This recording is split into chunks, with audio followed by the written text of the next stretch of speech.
ఇక అప్డేట్ చూస్తే సైబరాబాద్ కమిషనరేట్ షాద్ నగర్ పిఎస్ పరిధిలో దారుణం జరిగింది.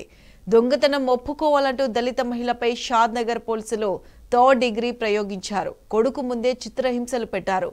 వారం కిందట జరిగిన ఈ ఘటనపై విచారణ జరిపి బాధ్యులపై చర్యలు తీసుకోవాలని దళిత సంఘాలు డిమాండ్ చేస్తున్నాయి.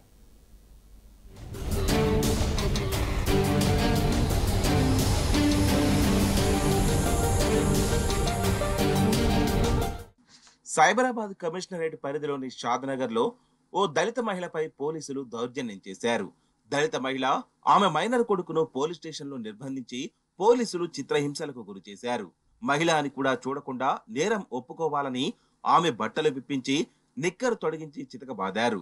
9వ తరగతి చదువుతున్న కొడుకు ముందే మగ పోలీసులు బూటు కాళ్లు తోలు బెల్టుతో కొడుతూ కర్కశత్వాన్ని చూపారు. స్పృహ తప్పి పడిపోయిన బాధితురాలని ఆమె కొడుకుని అర్ధరాత్రి కారులో ఇంటికి తరలించారు. వారం తర్వాత బాధితురాలు మీడియాకు తెలపడంతో 3rd డిగ్రీ ఘటన వెలుగులోకి వచ్చింది.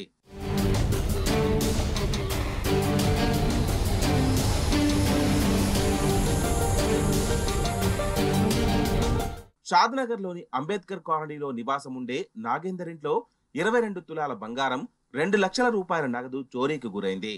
గత నెల 24న పోలీసులకు ఫిర్యాదు చేశాడు. ఇంటి పక్కన కూలీ పని చేసుకునే బతికే సునీత, భీమయ్య దంపతులను అనుమానించాడు.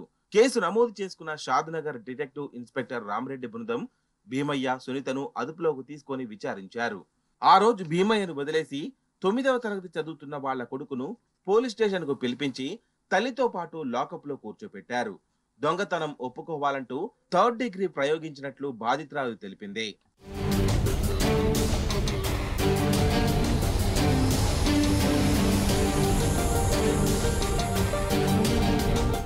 తన కొడుకు ముందే బట్టలు విప్పించి చెడ్డై తొడిగి కాళ్ల మధ్య కర్రలు పెట్టి బూటు కాళ్లతో తొక్కుతూ చిత్రహింసలకు గురి చేశారని, కొడుకును కూడా అరికాళ్లపై రబ్బరు బెల్టుతో కొట్టారని, పోలీసుల దెబ్బలకు తారలేక మూర్చపోతే తన కొడుకుతో జెండూబాం రాయించి ఫిర్యాదు చేసిన వ్యక్తి ఇంటికి పంపించారని వివరించింది.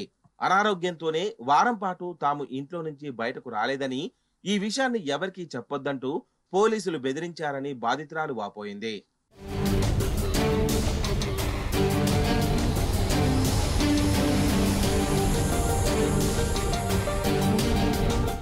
షాద్నగర్ లో పోలీసులు అధికార దుర్వినియోగం, మానవ హక్కుల ఉల్లంఘనను తీవ్రంగా ఖండించారు మాజీ మంత్రి ఎమ్మెల్యే హరీష్ రావు. దళిత మహిళ సునీతను పోలీసులు చేయని నేరాన్ని ఒప్పుకోవాలని 3rd డిగ్రీ ఉపయోగించడం హేయమైన చర్య అని ఆగ్రహం వ్యక్తం చేశారు.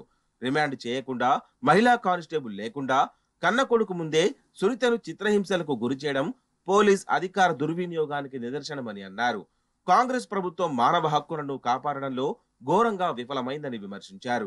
మరోవైపు ఈ ఘటనకు CM Revanth Reddy, deputy CM బట్టి విక్రమార్క, డీజీపీలు బాధ్యత వహించాలన్నారు బాల్క సుమన్. బాధ్యులైన వారిపై కఠిన చర్యలు తీసుకోవాలని ప్రభుత్వాన్ని డిమాండ్ చేశారు.